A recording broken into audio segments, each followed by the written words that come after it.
फक्त शिल्लक राहिलेल्या 3 ब्रेडपासून आपण कॅरेमल पुडिंग बनवले आणि ते पण एकदम मस्त झालेलं आहे. तर चला रेसिपी बघू. तर सगळ्यात अगोदर कॅरेमल करण्यासाठी मी इथं 3 चम्मच साखर घेतली आणि ती आता आपण विरघळून घेणार आहे.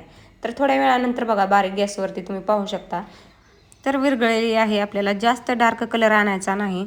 तर इथं तयार आहे आपले कॅरेमल. तर एकदम टेस्टी लागते अशी. आणि एक महत्त्वाची सिक्रेट तुम्हाला सांगणार आहे. तर चला अगोदर हे सगळं काढून घेते आणि जेणेकरून हे काय होतं नंतर तसंच घट्ट होऊन जातं. त्यामुळं आधी हे सगळं काढून घेतलं आणि थोडंसं फिरवून घेऊया. तर फिरवून माझं इथं झालेलं आहे आणि फक्त 3 ब्रेड ठेवलेले आहेत. त्यात एक अंडं टाकलं. तर शिल्लक राहिलं होतं खाऊन तर त्याच्यातून मला चला आपण बनवूया. तर अंडं टाकल्यानंतर आता आपण ह्याच्यात टाकणार आहे दूध. जर तुम्हाला अंडं चालत नसेल तर तुम्ही कस्टर्ड पावडर टाकू शकता. एकदम छान लागतं. तर ही थोडं आहे त्यामुळे फक्त आपण 2 चम्मच साखर टाकणार आहे. जास्त साखर टाकणार नाही.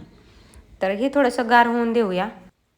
तर तुम्ही इथं थंड दूध ओतू शकता. पण मी गरम केलेलं होतं त्यामुळं गरम दूध ओतलं. तर थोडं मिक्स करून घेतलं आणि मिक्सरच्या भांड्यात काढून घेऊ.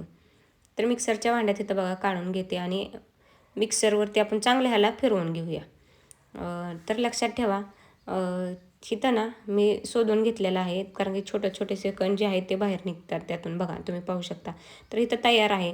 आपल्याला ह्याला कमीत कमी 40 ते 50 मिनटं चांगलं वाफवून घ्यायचं आहे. तर मी आधीच इथं गरम पाणी करायला ठेवलं होतं आणि बघा तुम्ही इथं मी त्याच्यावरती भांडं ठेवलं. तुम्ही ह्याच्यावरती झाकून घेऊ शकता किंवा एखादी प्लेट वगैरे ठेवू शकता. तर मी तसंच टोपण लावून ठेवलं. तर चला 50 मिनटानंतर बघूया.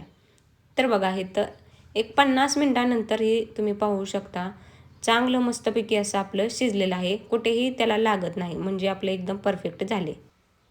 तर चला इथं तयार आहे. आपण 2 तासासाठी ह्याला फ्रीजमध्ये ठेवणार आहे. जर तुम्हाला फ्रीजमध्ये ठेवायचं नसेल तर आहे असं तुम्ही बाहेर ठेवू शकता. तर बघा इथं 2 तासानंतर आपलं तयार आहे पुडिंग. तर इकडच्या चाकूच्या साह्याने आपण कडण आधी चांगलं काढून घेऊया. तर इथं आता तुम्ही पाहू शकता. तर बघा एकदम छान असं आपलं पुडिंग तयार आहे. तर मुलांनी खाऊन शिल्लक राहिलेल्या ब्रेडमधून मी हे बनवलं होतं. तर आता एक तुम्हाला कापूनही धावते. तर बघा जर तुम्हाला अंड्याचा वास येत असेल तर तुम्ही तिथं कस्टर्ड पावडर वापरू शकता.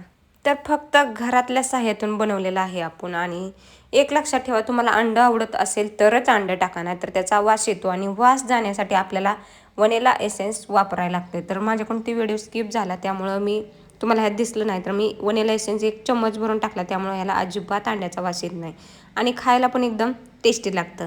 तर चला खात राहा पीत राहा आणि सगळ्यात महत्त्वाचं आरोग्याची काळजी घेत राहा. तर एकदा नक्की ट्राय करा आणि मला कमेंट करून नक्की सांगा की किती छान लागतो का नाही. पण लक्षात ठेवा अंडं आवडत नसेल तर टाकू नका.